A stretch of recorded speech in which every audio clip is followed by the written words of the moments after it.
Hey there, I'm Jay, Vintage Auto Garage. I'm here to talk about installing a Delco 10SI alternator and a 3-wire connection, and also how to measure the belt so you can figure out the right pulley. Okay,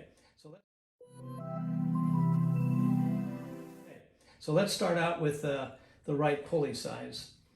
So to figure out the pulley, you want to measure the cross section of your belt, okay? So this belt is a 5/8 inch. So that means you want to have a 5/8 inch pulley here, okay? In this case, this is a 5/8 or 3/4. So this will run either a 5/8 or 3/4 inch belt. It'll run either one, okay? So belts and pulleys, there's a 3/8, which you'll find on later models after 1950 or so. You'll see those were narrow belts. There's 5/8, which this one is, which is a wider belt. And then there's 3/4, which you'll find in trucks and some other older vehicles used a very wide 3/4 belt. And of course, in that case, you have to have a 3/4 pulley.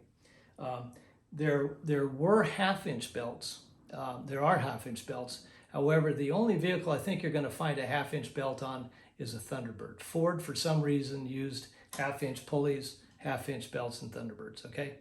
Other than that, it's 3/8, 5/8, or 3/4. And, you know, it's particularly when the belt gets older, when you measure it, a lot of times you'll think that you have a 1/2 inch belt. So you have to look real close and, you know, you'll see that it's larger than a 1/2 inch. Okay, so unless you're working on a Thunderbird, it's probably a 5/8 inch, okay? All right, so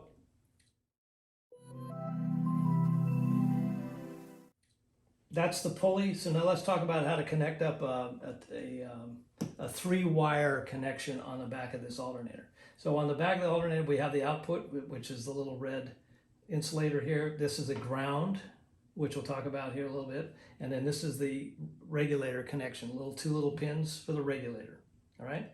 This regulates the output voltage and current to the back of the alternator, to the output of the alternator. Okay, so the first thing we're going to do is take the output wire. This is what goes to the battery, because remember, these take battery voltage to work. If you don't have battery voltage, these will not work. And then make sure that you use a heavy gauge wire. This is a 10 gauge wire with automotive jacket. So don't use cheap wire for the output. And then this goes directly to the plus side of your battery. And you can connect it to the plus side of the battery if you can connect it there. A lot of times it's not an easy connection, so you should then take it to the start solenoid, which goes directly to the plus side of the battery, or right down to the starter, which usually has a starter cable going the plus side of that, and so that way you know you have a good connection from the plus side of the battery right to the output of the alternator, because these take battery voltage for them to operate. Okay.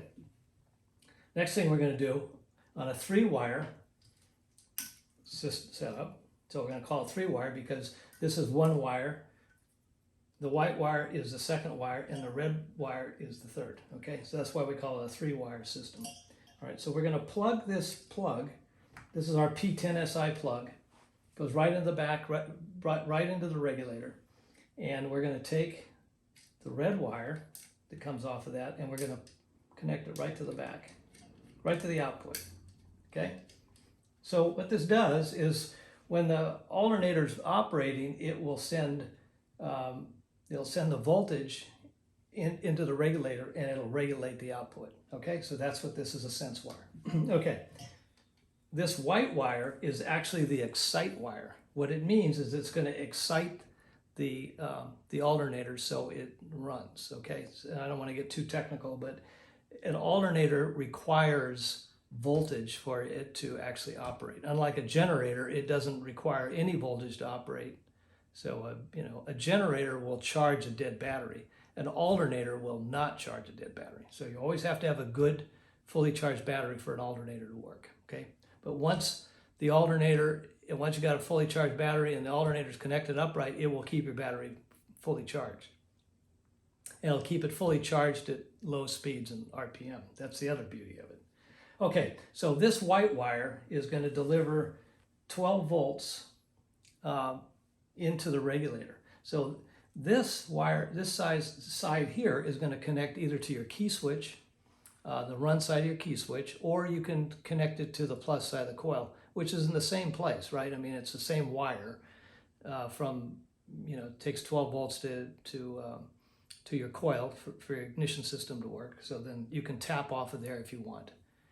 If you're using a Pertronic system, they require full 12 volts, and we recommend, if you're going to use Pertronics in your in your ignition system, that you run this right to the key switch. So that way you've got 12 volts going right into the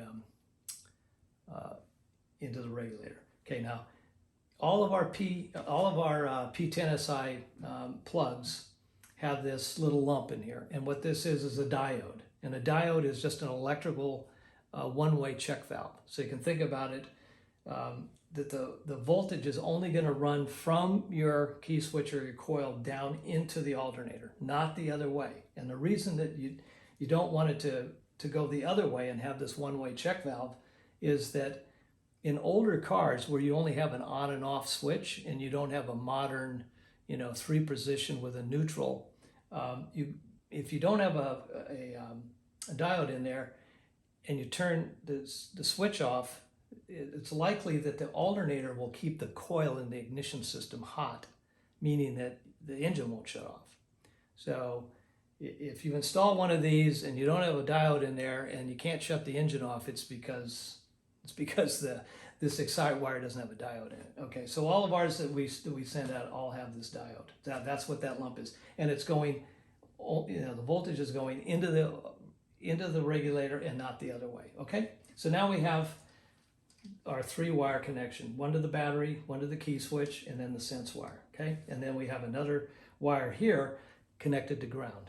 I mean, again, you can use a piece of the 10-gauge wire, put a couple connectors on it, and run it over to ground. That way you know that the alternator is well grounded. Don't rely on the bracketry to ground these, because sometimes there's grease. They could be powder coated, which is is an insulator in itself. So make sure that you run a separate ground. All right, so now you have the alternator hooked up.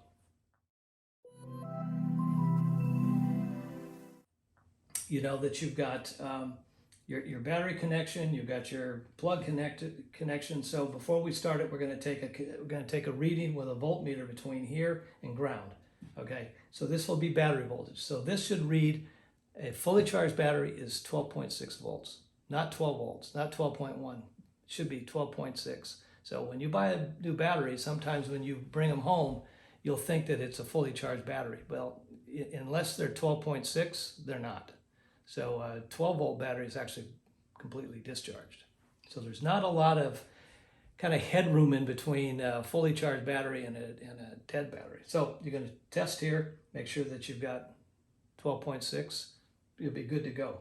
All right, so go ahead and start the engine and rev it up a little bit. Now take your voltage and check it here, and you should be reading about 14.1 to 14.5. These regulators are set somewhere, that's the tolerance. So at 14.1, 14.5, that's the output. And the reason why it's 14 versus 12 is because you need 2 more volts to charge a battery. You can't, if it just was, 12 volts or 12.6 volts, it would not charge the battery. So it has to have a couple more volts over to be able to charge the battery. So as long as you have 14 volts coming out of here, then you know that you're good to go. All right. You can also take a pocket knife, and when you have it running, carefully just come and put a pocket knife on the back of that bearing, and you're going to feel a little magnetic pull back here, and that means that it's charging okay. If you don't have any magnetic pull, it means it's not charging. You want to shut it off, or if you check this and it's still battery voltage, then you have something hooked up wrong. And don't run this if you're not getting 14 volts here. It means you probably don't have a good ground. and the alternator is going to look for a ground, and it's just going to, it's going to continue to try to find a ground and put out, the voltage and the current. And if you run it too long that way, you will damage the diodes that are in here and the regulator. So make sure that you do have the 14 volts. Make sure again that it's grounded. So that's how you hook up a Delco 10SI 3-wire system. If you have any questions, you can reach us at vintageautogarage.com. And thanks for watching.